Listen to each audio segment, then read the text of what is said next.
La réflexion sur l'incident du figuier des évangiles commencée dans notre premier livre Réflexion sur le figuier des évangiles continue sur cette phrase que le Seigneur avait dite à ses disciples témoins oculaires de l'incident.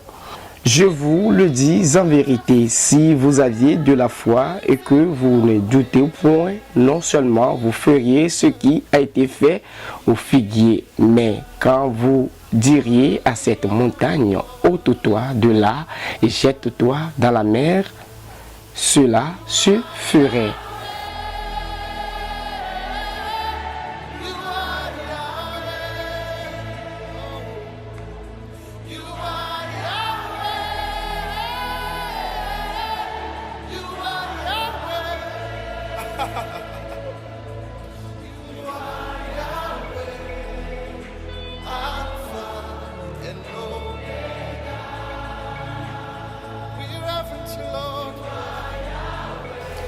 Heureux de vous retrouver ce matin pour cet entretien, messieurs et dames.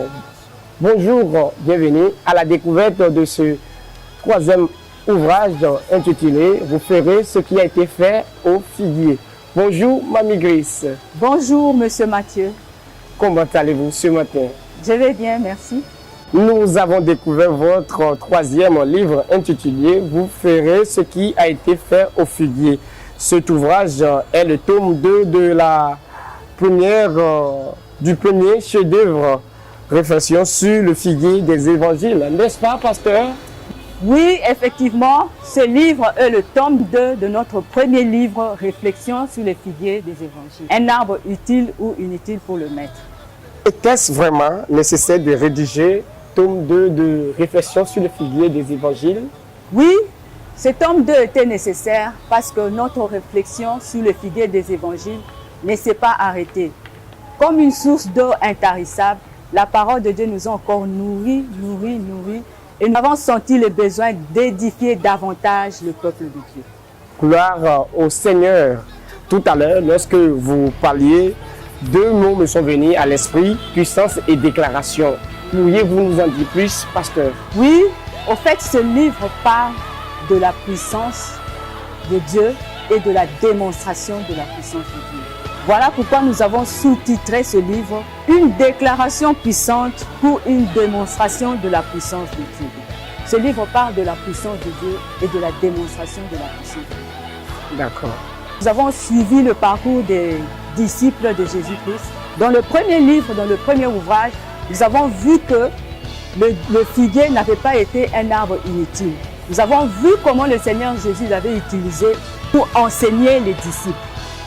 Le Seigneur a utilisé le figuier non pas comme un arbre inutile, mais comme un arbre très utile. Voilà pourquoi nous avons trouvé nécessaire de suivre leur vie, leur parcours après le départ de leur Seigneur. Nous sommes allés dans le livre des Actes des Apôtres pour voir le parcours des disciples, principalement de Pierre et de l'apôtre Paul. Nous avons recherché à voir est-ce que le fruit de l'enseignement du figuier a été visible dans leur vie. Voilà l'objectif de ce livre qui parle de la démonstration de la puissance de Dieu et de la déclaration puissante. Chers téléspectateurs, Madame vous laisse dans la soif de découvrir ce qui est écrit dans ce troisième ouvrage. Nous sommes ainsi arrivés à la fin de cet entretien. Merci de nous avoir suivis. Merci à toute l'équipe de la réalisation. Merci à mes collaborateurs. On se retrouve la prochaine fois dans un autre numéro. D'ici là, passez une très belle journée. À travers les pages de ce livre, nous parcourons le livre des Actes des Apôtres pour voir comment cette parole du Seigneur s'est accomplie dans la marche des disciples après leur séparation physique avec le Maître Jésus-Christ. Les disciples ont dû remplir certaines conditions pour être capables de déclarer et d'agir en démonstration de la puissance de Dieu selon le modèle de l'incident du figuier.